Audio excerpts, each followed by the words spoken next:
It's our biggest match of the save, and we are putting it on free TV. Isn't that right, Tony?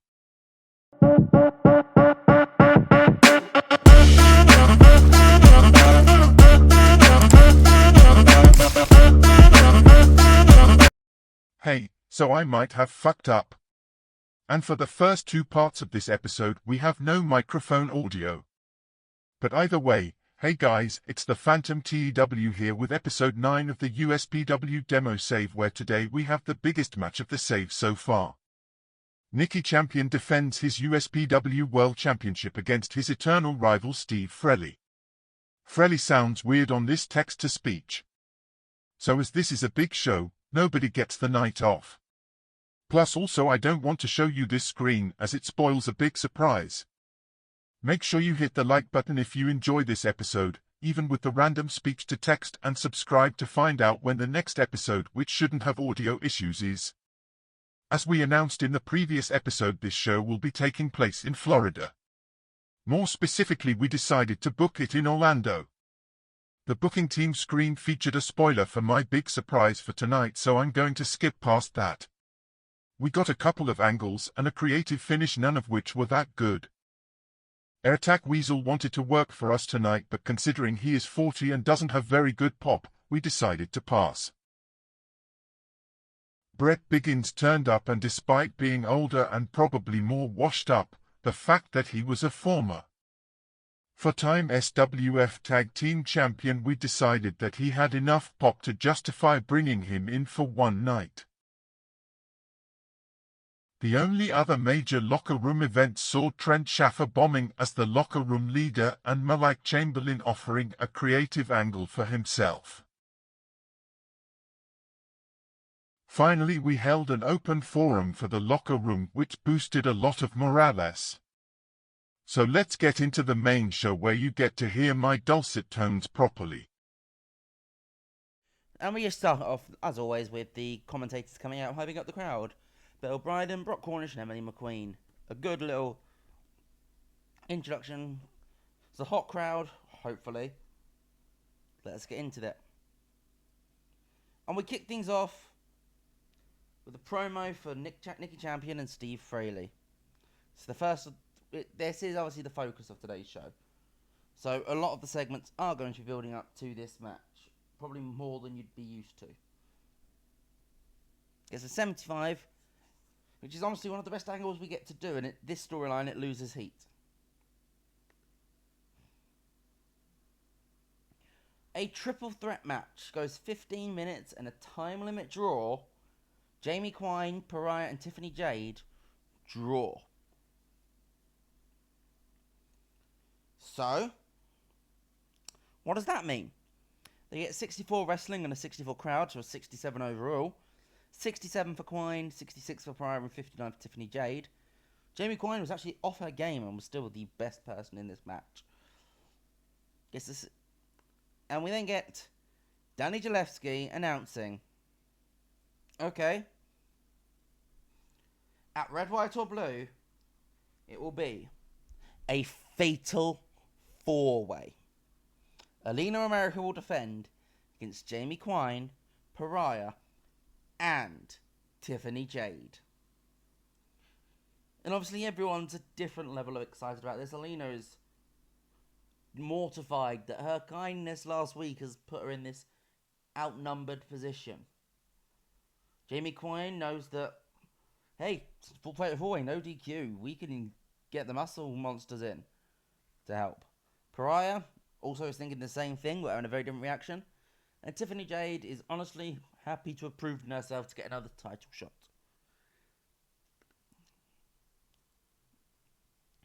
Trent Schaefer versus Running Wolf gets a 68. And Trent Schaefer gets disqualified after just beating up Running Wolf too much. There was too much aggression built up in him, and he just took it out and got DQ'd for not breaking the count or something. Gets a 71 crowd, hot heat crowd reacting. Wow, which word do I want to pick there? Rating. But the heat is still simmering. I'm a little worried about the heat of this card so far. And a 66 for the wrestling rating, a 69 for Schaefer, and a 63 for Wolf. we get a little promo backstage where Jacob Jett comes up to Julius Moore and just goes, "Hey, you had a tag team title shot a couple of weeks ago. Just want to ask, why didn't you come to me?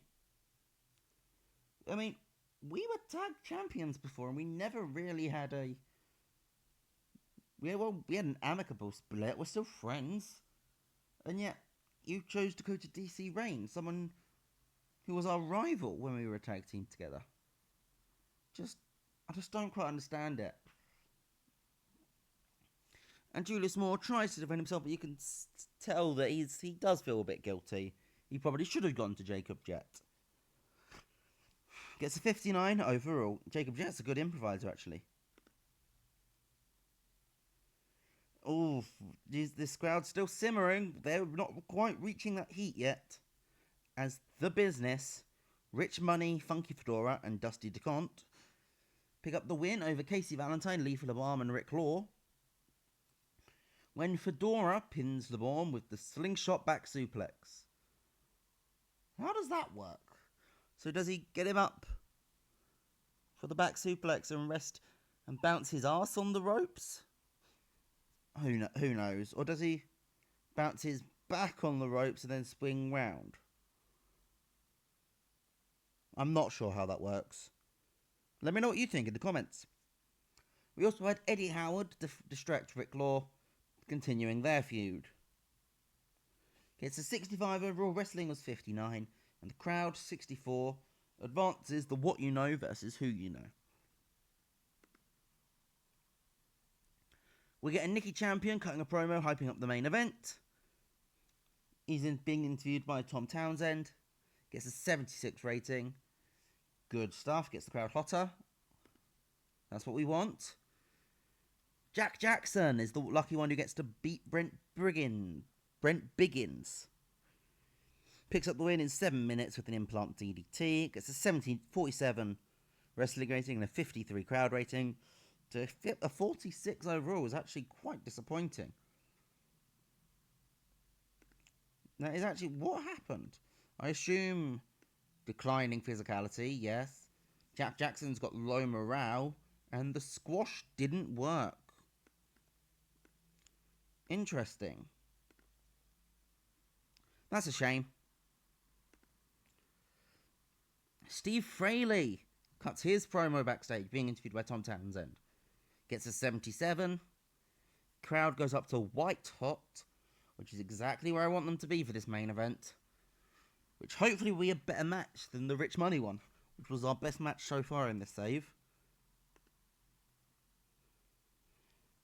Zeus picks up a big victory over DC Reign, gets a 51.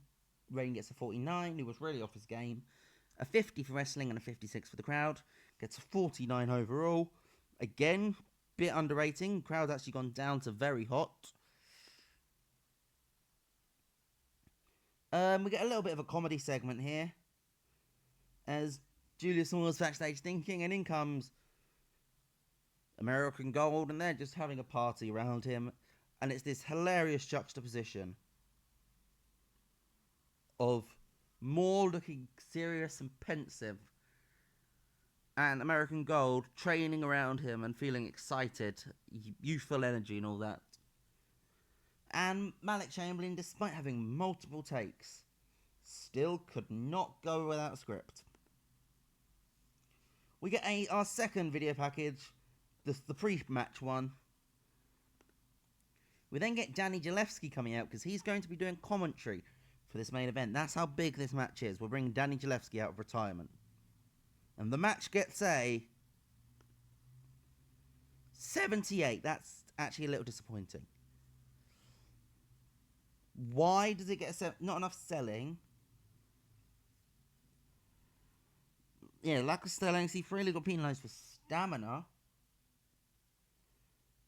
That's an 80 wrestling rating and an 88 crowd rating. I don't understand why that's getting a 78. But I may have told a little white lie.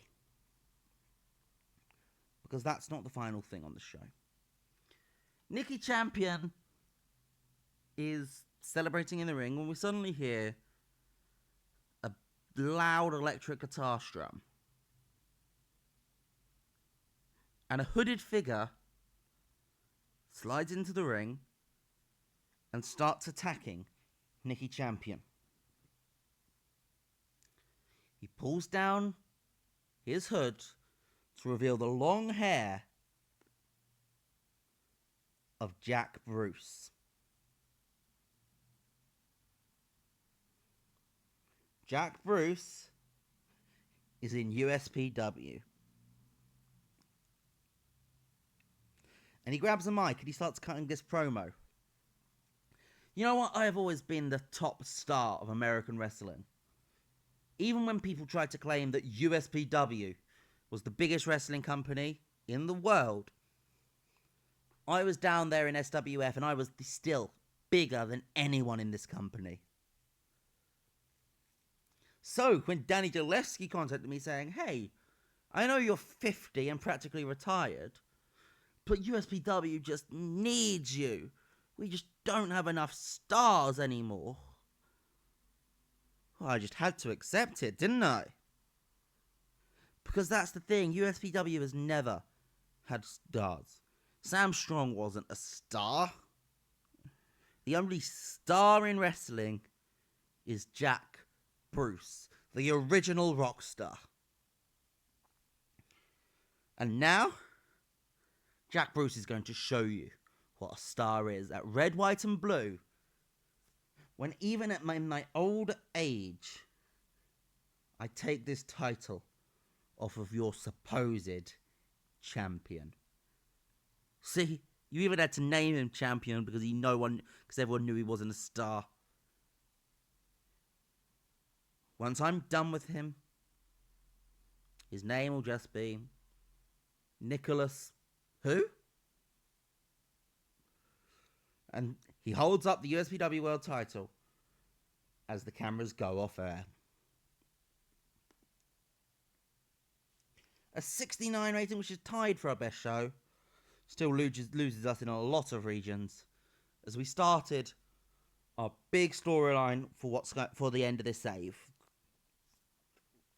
It is going to be a Jack Bruce Nicky Champion feud to end this save.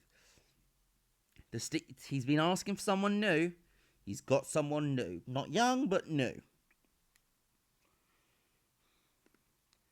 And so 1.5 million as we expect. Again, this looks very similar to what it normally does. Although I am excited that these aren't going down in numbers as much as they used to. But again, I don't think these are going up as much either. So, let me know what you thought in the comments down below. A Jack Bruce versus Nicky Champion feud. In 2022, I mean, I don't know, maybe in TEW 2016 this would have felt like a much bigger deal, but we're doing it now, because it's the only time we can. What do you guys think, though? Let me know in the comments down below, and I'll see you guys next time. Goodbye!